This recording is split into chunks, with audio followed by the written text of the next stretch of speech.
욥기서 30장 1절로 15절 말씀 우리 한 목소리로 봉독하겠습니다. 시작. 그러나 이제는 나보다 젊은 자들이 나를 비웃는구나. 그들의 아비들은 내가 보기에 내 양떼를 지키는 개 중에도 둘만하지 못한 자들이니라. 그들의 기력이 쇠잔하였으니 그들의 손의 힘이 내게 무슨 소용이 있으랴.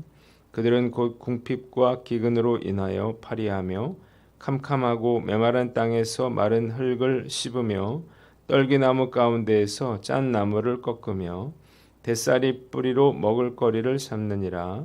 무리가 그들에게 소리를 지르므로 도둑같이 사람들 가운데에서 쫓겨나서 침침한 골짜기와 흙구덩이와 바위굴에서 살며 떨기나무 가운데에서 부르짖으며 가시나무 아래에 모여 있느니라. 그들은 본래 미련한 자의 자식이요 이름 없는 자들의 자식으로서 고토에서 쫓겨난 자들이니라. 이제는 그들이 나를 노래로 조롱하며 내가 그들의 놀림거리가 되었으며 그들이 나를 미워하여 멀리하고 서슴지 않고 내 얼굴에 침을 뱉는도다. 이는 하나님이 내 활시위를 늘어지게 하시고 나를 공고하게 하심으로 무리가 내 앞에서 굴레를 벗었음이니라. 그들이 내 오른쪽에서 일어나 내 발에 덫을 놓으며 나를 대적하여 길을 에워싸며 그들이 내 길을 헐고 내 재앙을 재촉하는데도 도울 자가 없구나. 그들은 성을 파괴하고 그 파괴한 가운데로 몰려드는 것 같이 내게로 달려드니 순식간에 공포가 나를 에워싸고 그들이 내 품위를 바람같이 날려버리니 나의 구원은 구름같이 지나가 버렸구나. 아멘. 오늘은 욥기서 30장 말씀을 가지고 고통을 토로하는 욥 이런 제목으로 묵상 나눔 하도록 하겠습니다. 오늘 본문 두 부분으로 나눠서 생각을 해봅니다. 먼저 1절로 10절인데 10절 말씀을 봅니다. 한번 따라해 봅시다. 그들이 나를 멀리하고 내 얼굴에 침을 뱉는도다. 재난을 당하기 전에 방백과 귀인들을 비롯한 모든 사람들로부터 존경과 사랑을 받았던 욥은 이제 가장 낮고 천한 자들로부터도 조롱과 박해를 받는 그러한 신세가 되고 말았습니다. 욥이 보기에 자신의 양떼를 지키는 개만도 못할 만큼 비천한 자들의 자식이 그를 조롱하고 비웃었다 이렇게 말하고 있습니다. 노인을 공경하던 고대 사회에서 이것은 있을 수 없는 그러한 일이었습니다. 욥은 재난에 처한 자신을 조롱하며 함부로 대하는 자들이 얼마나 쓸모없는 자들인가를 다음과 같이 구체적으로 묘사하고 있습니다. 첫째, 그들은 궁핍과 기근으로 거친 들에서 마른 흙을 씹고 떨기나무 속에 쓴 나물과 대싸리 뿌리로 먹을 것을 삼는 자들이었다.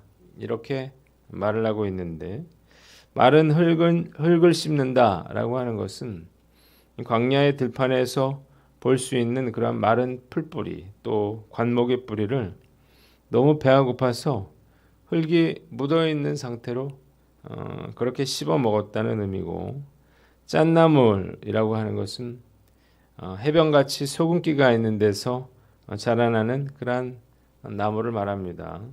대싸리 뿌리 역시 매우 썩기 때문에 정말 극단적으로 줄인 상태에서만 먹을 수 있는 그러한 것들이었습니다.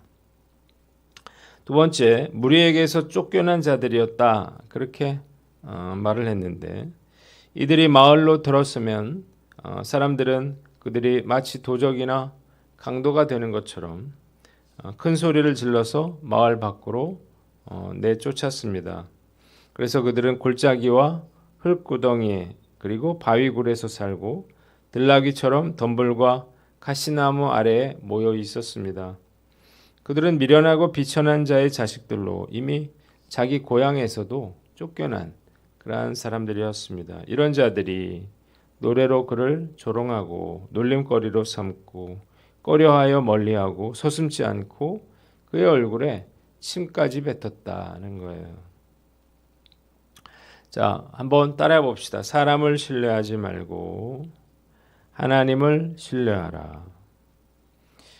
욥은 부자였지만 자신이 가진 것으로 가난한 자들, 또 고아와 과부들, 장애인들, 빈궁한 자들을 돕는 것에 최선의 노력을 기울였습니다. 그래서 그에게 도움을 받은 사람들은 그를 칭송하고 또 복을 빌어주면서 기뻐 노래했죠. 그러나 한순간에 그가 재산을 잃고 또 자녀를 잃고 건강을 잃게 되자 모든 것이 달라졌습니다.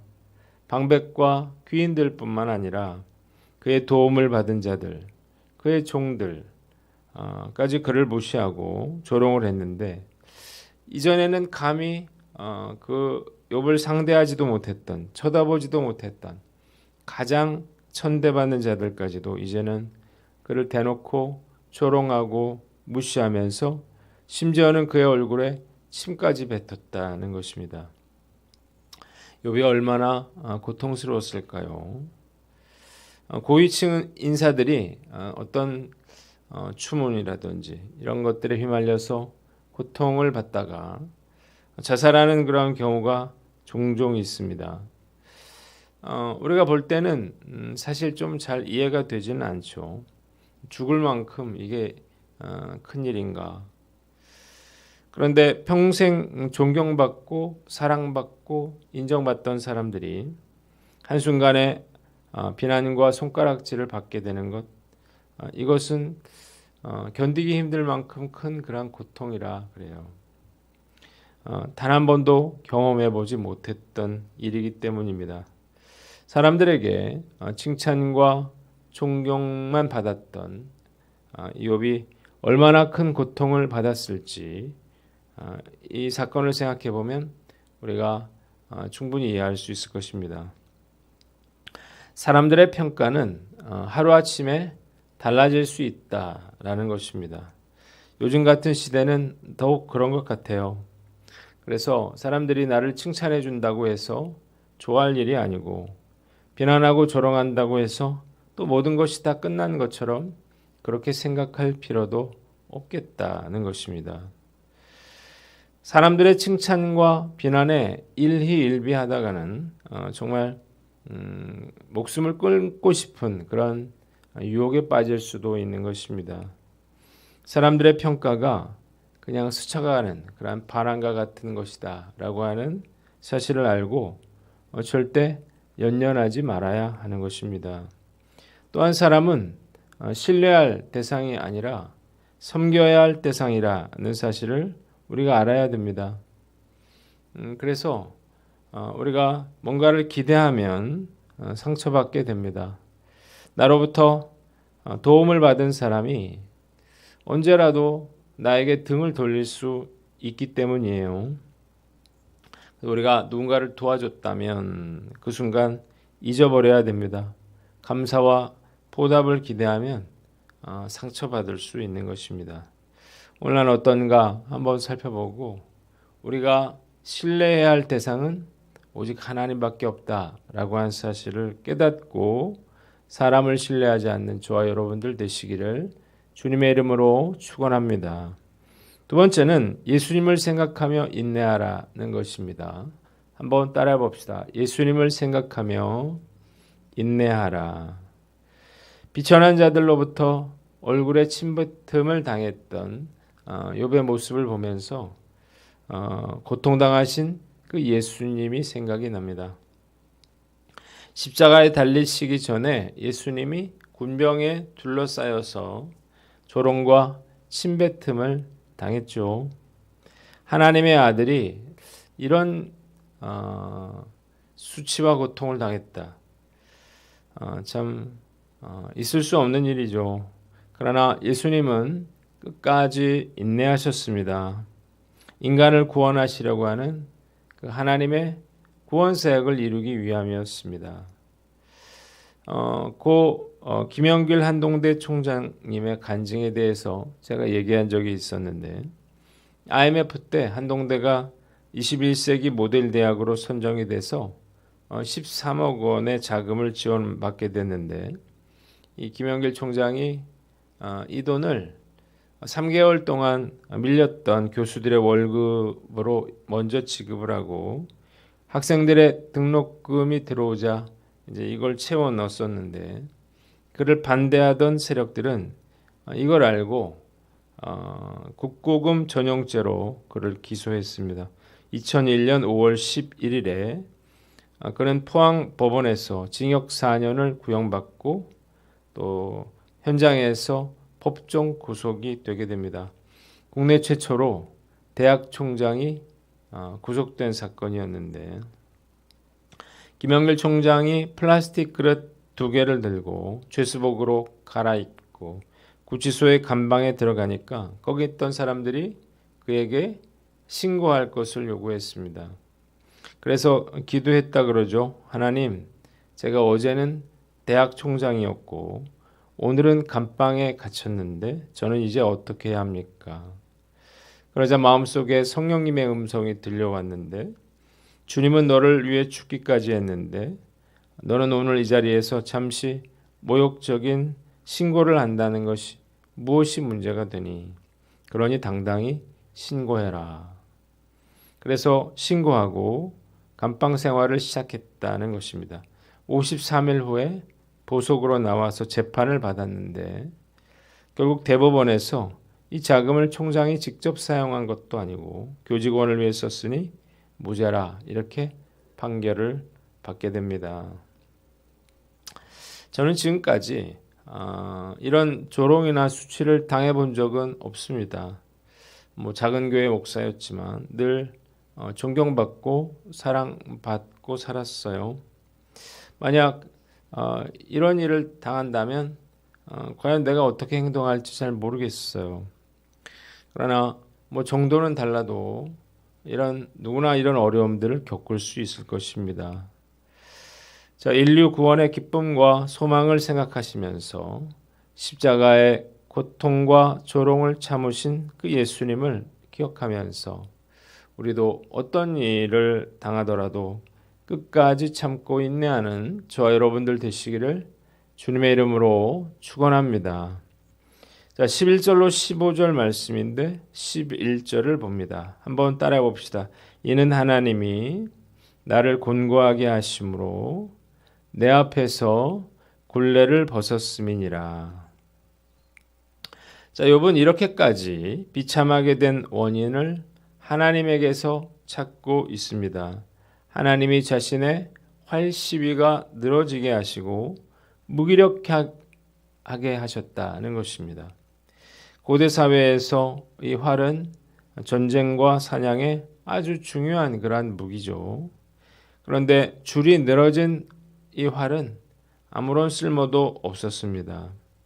가혹한 재난으로 인해서 욥이 이렇게 늘어진 활같이 됐기 때문에 비천한 자들의 놀림감이 된다 하더라도 어떻게 해볼 수가 없었던 거예요. 자, 그런데 그들의 조롱은 단지 그 욥을 놀리는 수준이 아니라 그의 생명을 위협하는 수준이었다는 것입니다.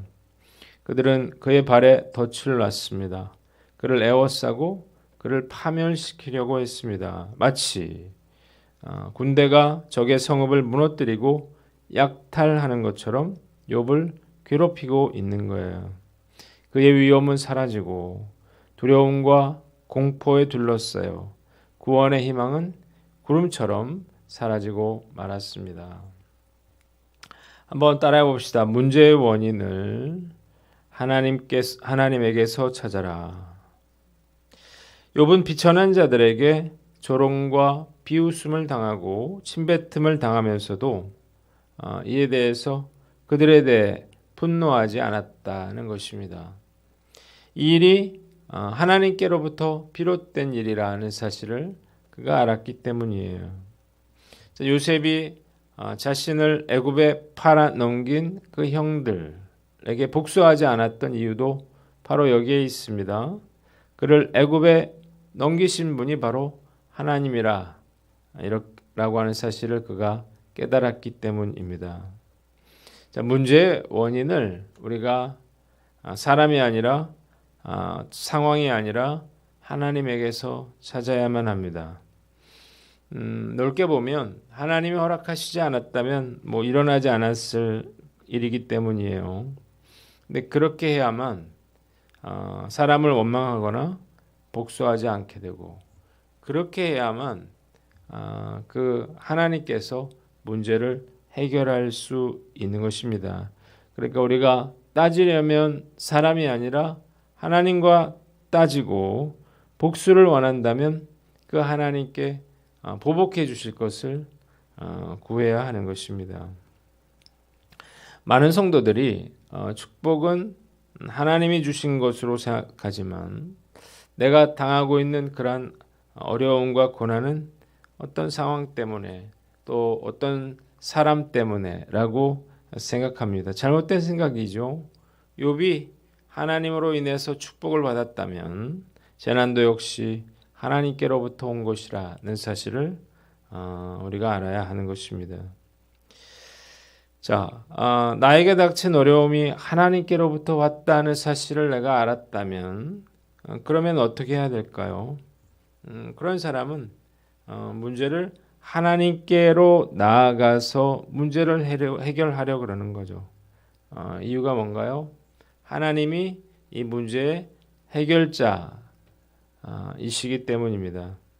자, 이렇게 생각해야 축복의 때뿐만 아니라 고난의 때에도 우리가 하나님께 더욱 가까이 나아갈 수 있는 것입니다. 우리 교회 집사님이 심정지와 폐속전으로 인해서 중환자실에 입원해 계신 한 40일 정도 되는 시간 동안 정말 하늘이 막힌 듯 답답하더라고요. 어려운 일이 생기면 하나님께서 그 감당할 수 있는 그런 은혜를 부어 주셔야 되는데, 욥이 23장 8절로 9절에 이런 고백을 했어요. 앞으로 가도 뒤로 가도 좌우로 가도 하나님을 찾을 수가 없었다, 이렇게 말했는데 정말 그런 심정이었습니다. 이 기간 동안에 저의 큐티와 기도는 하나님께 대한 불평과 원망을 쏟아놓는 그러한 시간이었습니다. 그런데 지난주 예배 때 정말 오래간만에 하나님이 은혜를 부어주셨는데, 정말 울고 싶어도 눈물 한 방울 나오지 않다가 지난주 예배를 위해서 중보하면서 정말 뜨거운 그런 눈물이 쏟아졌습니다. 정말 오랜만에 마음에 어떤 평안을 누리게 됐고, 또 왜 이런 일이 일어났는지는 이해할 수 없지만, 그러나 앞으로 하나님께서 이 일을 주관해 주실 것이라고 하는 그런 작은 믿음과 확신이 생기더라고요. 이 하나님의 은혜는 그간 말씀과 기도로 제가 하나님께 매달리고 따지고 부르짖었던 시간과 무관하지 않다고 생각합니다. 그래서 이번 주도 저녁 기도회를 하고 있는데 더 열심히 하나님께 나아가 기도함으로 문제를 해결받으려고 합니다. 오늘 여러분들은 어떤 문제로 인해서 어려움을 겪고 계신가요? 어떤 고난이 여러분들을 찾아왔나요? 우리가 이유는 여러 가지 이유가 있겠지만 결론은 같습니다. 우리가 이 문제를 해결하기 위해서는 하나님께로 가까이 나아가야 한다는 것입니다. 결국 이 문제를 해결해 주실 분은 하나님이시기 때문이에요. 오늘 난 어떤가 한번 살펴보고, 우리가 어떤 상황에서도 하나님께 나아가 기도함으로 문제를 해결받는 저와 여러분들 되시기를 주님의 이름으로 축원합니다. 기도하겠습니다. 하나님 아버지, 어떤 상황에서도 우리가 사람이 아니라 하나님을 신뢰하게 하시고, 우리가 수치와 부끄러움을 당하더라도 십자가에 달리신 예수님을 기억하게 하여 주시고, 문제 해결자이신 하나님께 더 가까이 나아가는 저희들이 되게 하여